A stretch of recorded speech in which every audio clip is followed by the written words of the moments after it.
Okay, so I had Genesis 20 today, and what I got from it was how faithful Abraham and Sarah were to God because they knew that God had promised them a natural born child, even though this obstacle of the king taking Sarah as one of his wives was shown here. Abraham and Sarah had to show so much faith in God and how merciful God is, so that they even had to tell like a half lie for them to get out of it, even though they weren't sure if God was going to let Sarah go because they had lied.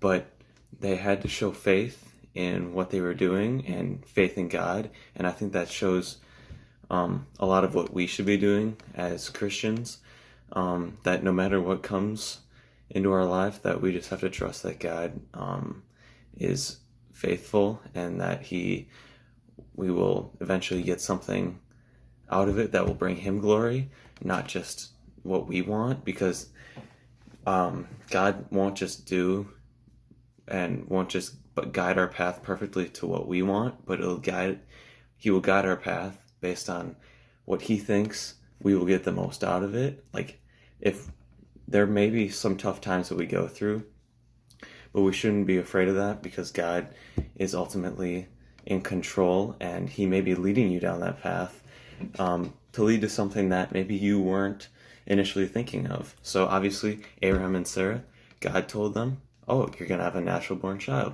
And they're like, okay. But all of a sudden, all these things start happening, and they're like, will God actually give us this child? And that is just a lot of faith on their part, and we should definitely take something out of this, because our story and our walk with Christ is not going to be easy. Like, there are going to be things in our way. There's going to be things that God puts in our way for us to grow in our faith so that we can ultimately lead others. And we just have to always trust that God's promise is going to come true and that he doesn't break his promises. And just this is a great example of God promising one of his followers something, and even putting obstacles in the way, but eventually getting towards that promise.